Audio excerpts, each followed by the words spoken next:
इधर सभी लोग हॉल में बैठे हुए थे और सबके चेहरे पर खुशी साफ साफ देखी जा सकती थी। तभी दादी कोमल से बोली, इश्की की नजर उतार देना, पता नहीं आज किस किस की नजर लगी होगी बच्ची को। फिर दादी थोड़ा रुक कर बोली, कभी कभी खुशी की भी नजर लग जाती है। कोमल बोली, ठीक है माँ, मैं नजर उतार दूंगी। तभी मिशा की नजर इश्की पर गई जो राजवीर के साथ नीचे ही आ रही थी। उसे देखकर मिशा बोली, लीजिए आ गई आपकी प्यारी सी बच्ची। इश्की आकर वहां मिशा के बगल में सोफे पर बैठ गई और राजवीर किसी काम से बाहर चला गया। राजवीर को बाहर जाता देखकर मिशा ने धीरे से इश्की से पूछा, ये भाई कहाँ जा रहे हैं? इश्की बोली, पता नहीं, कोई काम है, ऐसा काम मुझे। इश्की की बात सुनकर मिशा आगे कुछ नहीं बोली और तभी कोमल इश्की के पास आकर उसकी नजर उतारने लगी। ये देखकर इश्की कंफ्यूज हो गई। तब मिशा बोली, नजर उतर रही है। इश्की ये सब देखकर कोमल से बोली, आंटी ये सब करना जरूरी है क्या?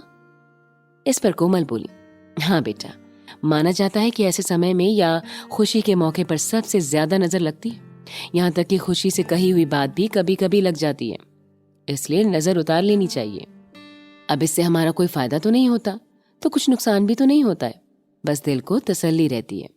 उनकी बात सुनकर इश्की ने हाँ में सिर हिला दिया और मिशा को देखकर बोली, तुझे मैं सुबह से नोटिस कर रही हूँ, तू घूर क्यों रही है मुझे? इश्की की बात सुनकर मिशा धीरे से बोली, पहले जब मैंने तेरे से कहा था कि मुझे जल्दी से बुआ बना दे तो कैसे रिएक्ट किया था तूने, अब क्या हुआ?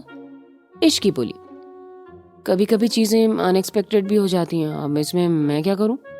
मिशा बोली, अच्छा जी, अनएक्सपेक्टेड, तो तभी तो बड़ा बोल रही थी कि मैं भी बच्ची हूँ। मिशा और इश्की काफी धीरे धीरे बात कर रहे थे। मिशा की बात सुनकर इश्की उसे घूर कर देखते हुए बोली, ज्यादा बकवास न कर, जो हुआ है इसमें मेरी गलती क्या है? तुझे बुआ बनना था ना, अब बन रही है तो खुश हो जा, और क्या। मिशा और इश्की को इस तरह से बातें करता हुआ देखकर मेहर बोला, तुम दोनों आखिर क्या बात कर रहे हो, मुझे भी बताओ। मिशा बोली, क्यों, तुम्हें क्यों हमारी बातें जाननी है?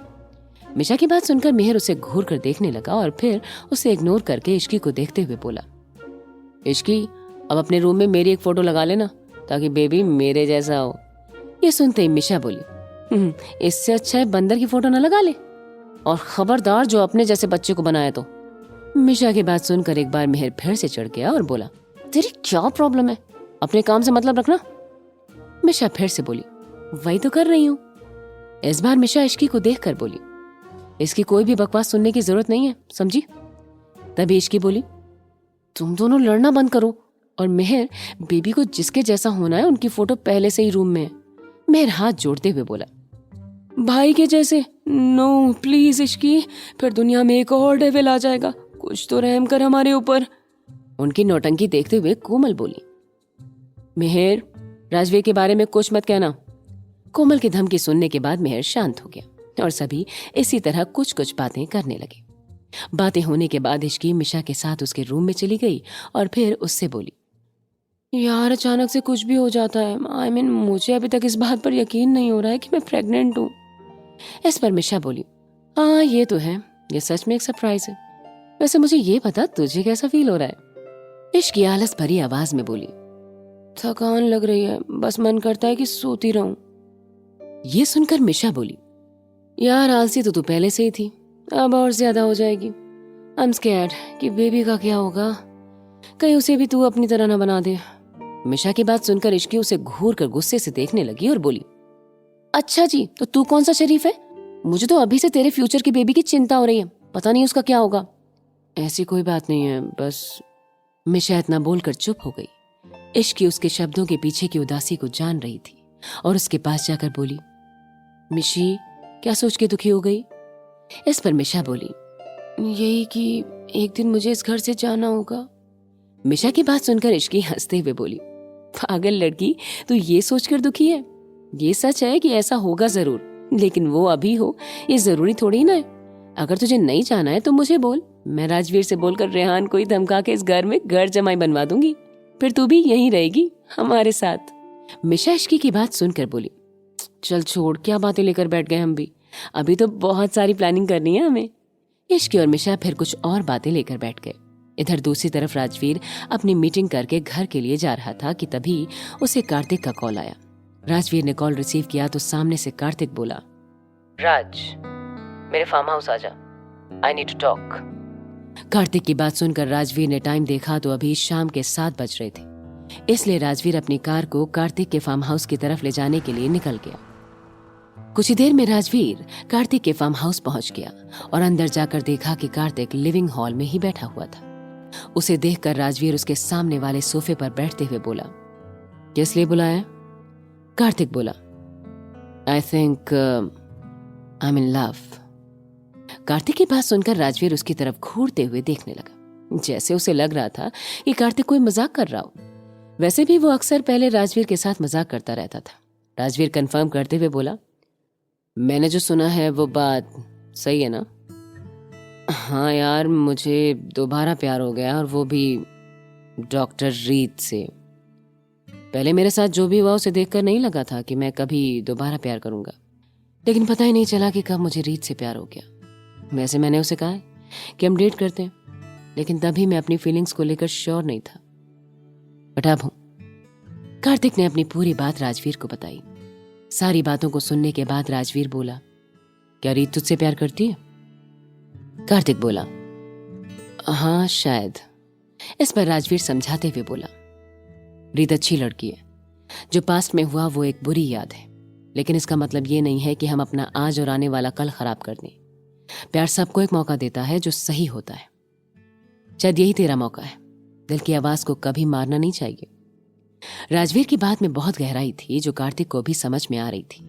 उसने भी जब से राजवीर को किसी के प्यार में पड़ते हुए देखा था, तब से उसे प्यार पर दोबारा भरोसा होने लगा था। अब वो अपनी जिंदगी में प्यार को एक मौका और दे सकता था। दोनों शांत थे और इस शांति को राजवीर के फोन की रिंग ने तोड़ा। राजवीर ने फोन में देखा तो पाया कि इश्की उसे कॉल कर रही है। राजवीर कॉल रिसीव करते हुए बोला, हेलो। इश्की ने सीधे सवाल किया, आप कहाँ हैं? ये सुनकर राजवीर बोला, मैं अपने एक फ्रेंड के पास हूँ। फ्रेंड? आपका भी फ्रेंड है? और है तो मुझे क्यों नहीं मिलवाया आपने अभी तक? ये सही नहीं है राजवीर। इश्की अपने सवाल राजवीर के ऊपर दागते हुए बोली, फिर कुछ सोचते हुए आगे बोली, एक मिनट, कहीं ये कोई लड़की तो नहीं है जो आपकी फ्रेंड है, इसलिए आपने उससे मुझे नहीं मिलवाया है? राजवीर मैं बता रही हूँ, अगर ऐसा है तो मैंने उस लड़की का सिर फोड़ देना और आपका भी। इश्की को बिना बात के गुस्सा होते हुए और चिल्लाते हुए सुनकर राजवीर बोला, शांत शांत, मैं आकर तुमसे बात करता हूँ। इश्की जो राजवीर से बात कर रही थी कि अचानक से उसका फोन एक बीप की आवाज के साथ कट हो गया और वो अपने फोन को देखते हुए बोली, मेरा फोन काट दिया? ये बोलकर इश्की अपने पेट पर हाथ रख के बोली, देखा तुमने, तुम्हारे डैड को मेरी बिल्कुल भी चिंता नहीं है, आने तो उनसे बात ही नहीं करूंगी। ये बोलकर इश्की अपने बेड पर गुस्से से लेट गई। उधर राजवीर ने अपना फोन काट कर कार्तिक की तरफ देखा जो उसे देख रहा था। वो बोला, मुझे ऐसा क्यों लग रहा है कि तुम्हें फोन पर सुनाया गया है और सामने वाला शख्स गुस्सा भी हो गया है? राजवीर बोला, राइट, इश्की का कॉल था और मुझसे गुस्सा हो गई है। वैसे वो प्रेग्नेंट है, इस वजह से और उसे बात बात पर गुस्सा आ रहा है और इरिटेट हो रही है। राजवीर की बात अब कार्तिक के लिए एक शौक से कम नहीं थी। वो चिल्लाते हुए बोला, व्हाट?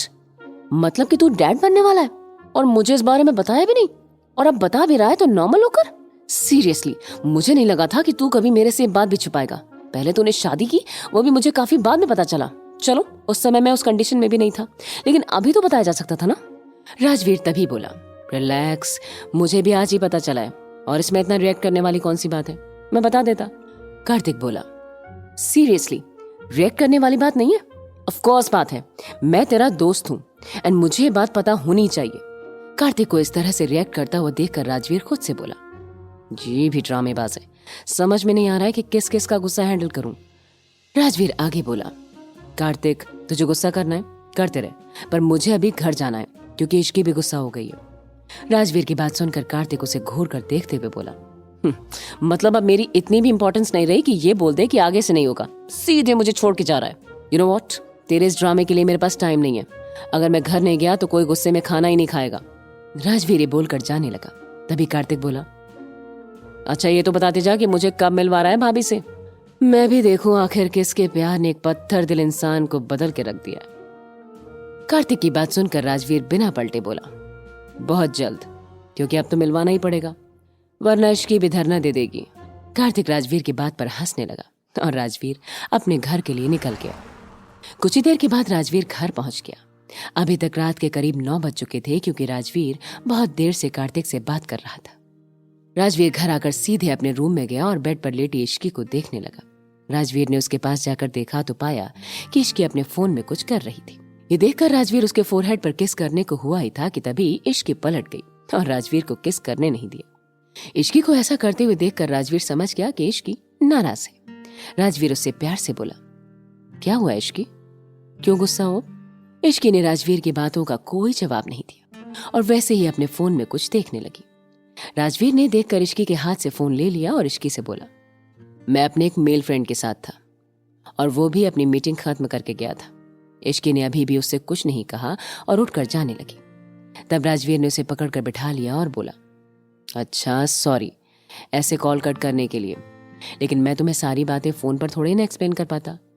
राजवीर की बात सुनकर इश्की ने एक नजर राजवीर को देखा और फिर बोली, मुझे बात नहीं करनी है आपसे। राजवीर बोला, अच्छा मत करना, लेकिन मुझे करना है तो तुम मेरी सुन लो। ये सुनकर इश्की बोली, मुझे सुनना भी नहीं है। इश्की की बात सुनकर राजवीर प्यार से उसके गाल पर हाथ रख के बोला, बच्चा क्यों इतना गुस्सा कर रही हो, ये सब ठीक नहीं है तुम्हारी हेल्थ के लिए, और रही बात मेरी तो लो मैं कान पकड़कर सॉरी कहता हूँ। राजवीर को अपना कान पकड़ता देखकर इश्की ने उसका हाथ रोक दिया और उसके गले लगकर बोली, नहीं आप ऐसे अच्छे नहीं लगते हैं, आप कभी अपना कान नहीं पकड़ेंगे। राजवीर प्यार से बोला, ठीक है तो तुम एक बार में मान जाया करो, और अब चलो डिनर कर लो। इश्की ने राजवीर की बात का जवाब दिया, इतनी जल्दी कौन डिनर करता है? इश्की की बात सुनकर राजवीर बोला, तुम अब से तुम इतनी जल्दी ही डिनर करोगी, ये तुम्हारी हेल्थ के लिए अच्छा होगा। राजवीर की बात सुनकर इश्की का मुंह बन गया। तभी राजवीर आगे बोला, इवन कल से तुम सुबह मेरे साथ ही उठने वाली हो और मॉर्निंग वॉक पर जाओगी। अब से टाइम पर सोना है और टाइम पर उठना है, सब कुछ एक फिक्स टाइम के अकॉर्डिंग होगा। राजवीर की बात सुनकर इश्की एक मासूम सी शक्ल बनाकर बोली, ये ठीक नहीं है। तभी राजवीर बोला, बिल्कुल ठीक है, नहीं तो तुम आलसी हो जाओगी और तुम्हारी हेल्थ के साथ बेबी की हेल्थ पर भी इफेक्ट होगा। राजवीर की सारी बातें सुनकर इश्की खुद से बोली, इतनी जल्दी माफ ही नहीं करना चाहिए था, थोड़ी देर और गुस्सा रहती तो ये सब सुनने को नहीं मिलता।